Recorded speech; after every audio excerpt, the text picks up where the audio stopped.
Good morning, good morning, good morning, everybody.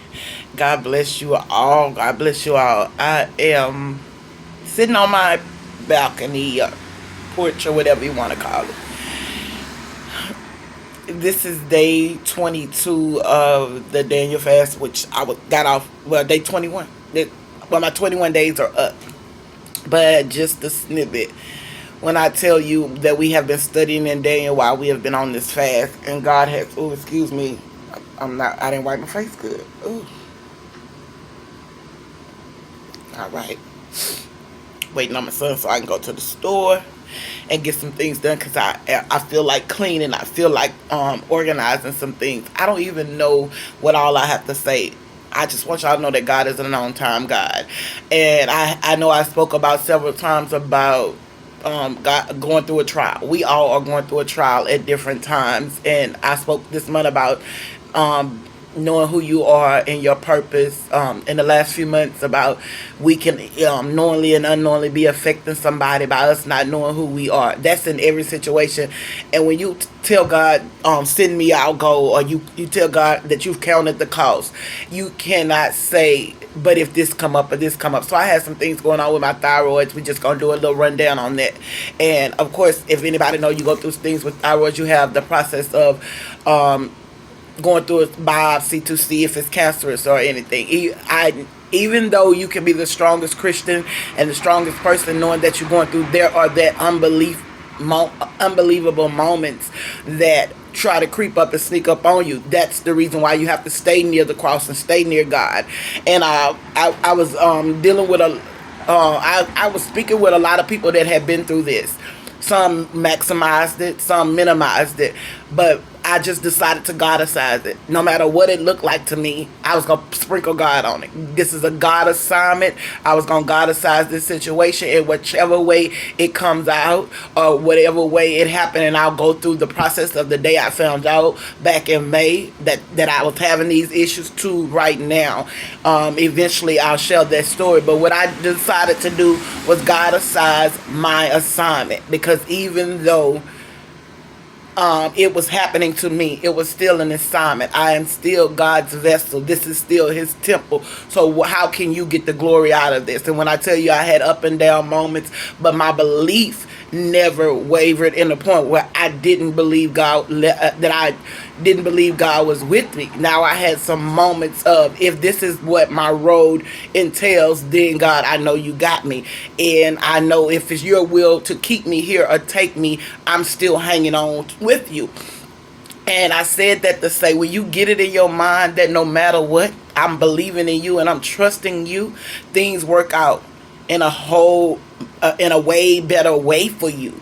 You get content with the situation, because I didn't know what the results was going to be, but I know that no matter what they were, the initial sting and shock of things does cause us to sometimes it stagnates us, sometimes it knocks us down, but we don't have to stay down, especially with God. So I knew whatever it was, I was going to have to deal with it. I had already prepared my children for whatever we had to go through again. Some people will minimize it, some people will maximize it. It's so many of us that went through the same thing, but you going through it and I'm going through it are different, and it's for different purposes, because God has have us on this earth for a difference. And in the midst of it, I just remember like a week ago, God saying, keep pushing. Don't, because I was ready to break my fast. I was just like, I'm over it. You know, a lot of times when I get news, and a lot of people will say, it's the difference between alcoholism and gluttonism. Anything is an addiction, and normally my addiction is running to food when something concerns me or worries me or stresses me, however you want to say it, because these things happen. That's why we have to have God, so we can lay those issues at his feet, so we won't have to dive into the spirit of gluttony and eating food, or the spirit of alcoholism or drugism or sexism, whatever is causing you, the thing that you go to when you're going through to subside that pain for the moment. These are strongholds that have to be broken. That's another thing that we have to get to. Anything that you have to go to before God, or you need to go to calm you down, then God is not that source of calmness and peace. Then those are strongholds. Those are idols. And I refuse to have food to be my idol when God is the my everything. So, and I had to battle with that, because once I came from the hospital last week, 10 days ago, I was just like, okay, this is overwhelming. It really got real to me. And I was in a test. I was in a battle, and I wanted to break the fast and eat these things that wasn't good for me. Even today, coming off of it, I wanted to do so much with sweets and things, but it's like, just because the outcome is, I still have a process to go through, but it's benign and it's not what the enemy tried to put in my head to think it was. There's still, that doesn't mean you dive right back into the thing that can take you back to the place you were just at. We have to be cautious. Just because God brought us through it, that he has a plan for us. Every time he gives us another day on this earth, it's a plan to go out and do his will and fulfill the purpose that he's called you for. And it was just so amazing. It came on my 21 days. So it made me think about when the archangel told Daniel that the answer was on his way on day one, but Michael had to come help him because the prince of Persia had him held up. That's what God reminded me of. Your answer is on the way. Don't back down. Don't stop what you're doing. Don't stop pressing towards the mark. No matter what information you get, grab a hold of my hand and continue to trust me that I'm going to guide you through. Remember, in these assignments, that things are going to come. You're going to still have difficulties. You're going to still have trials and tribulations. But no matter what it looks like, I am still with you. And once you get that in your head, that no matter what doors close and doors open, no matter what situation comes, I am still with you. And my words that God gave me this year, and I've told y'all before, was focus. He was doing a shift. He was going to do a new thing, and he was trying to take us somewhere. Now it's up to you to stay focused. He didn't say if the scare of cancer come, that you get out focused. He didn't say if they find nodules on you, you get out focused. He didn't say if something happened with your children, you get out focused. He said, no matter what, I need you to focus on me. I need you to look to the hills, and with your help comes from, Lakeisha. I need you to look to me for your provider, your way maker. No matter what the situation is, look to me. And I come here to tell somebody else, look to God. Look to God. No matter what it looks like, no matter who strips away from your life, there is a purpose and a plan for it. But what we have to do is get it in our head that the more that we don't know who we are and what we're purposed for, we're affecting everybody around us. Everybody around us have a tendency to fall and to fall off and to be affected and to be harmed because we don't know who we are and we don't care enough about them or ourselves to get to the source, to know who we are, to get to the provider and the way maker. Lord, in the name of Jesus, right now, I just ask for somebody right now that's listening to this to understand that the purpose is more about you, about God, than anything else. Right now, today, when I tell you there is nothing about me that don't trust God. I don't care what anybody says about me. If God send me to it, he gonna bring me through it. If God calls me to say something, it's not to offend anybody. I'm not gonna run to you and just tell you how to live your life. But if you come to me, it's a word of God that you want, or I'm gonna listen. I don't have to tear you down with God, because God is not a tear down subject or situation or man. God is a builder up or a strengthener, but it's sometimes you got to get hurt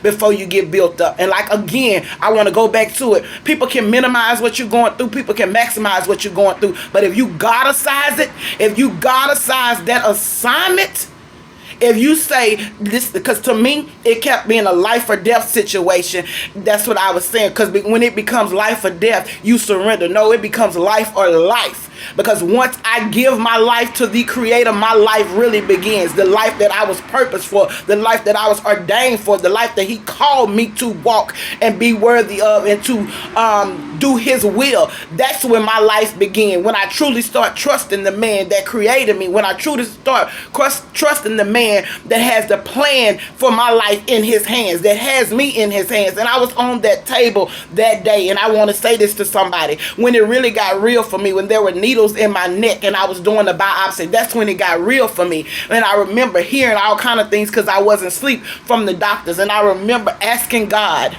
how can you get the glory out of this situation? Because even though I'm laying here, this ain't about me. This is your temple. I am in your hands. I don't care what doctors are working on me, who are looking at me. How can you get the glory out of this? Because I'm not in the hands of man. I'm in the hands of God with the greatest plan ever. And if this plan is to take me away here tomorrow, I still want to do his will and tell somebody about the goodness and the glory of God. So when I get on here, it's only for testimonies of where he's taking me. If he can do it for me, half of y'all know my situation and what I done been through. You don't even know half, but the little bit you know, he chose me.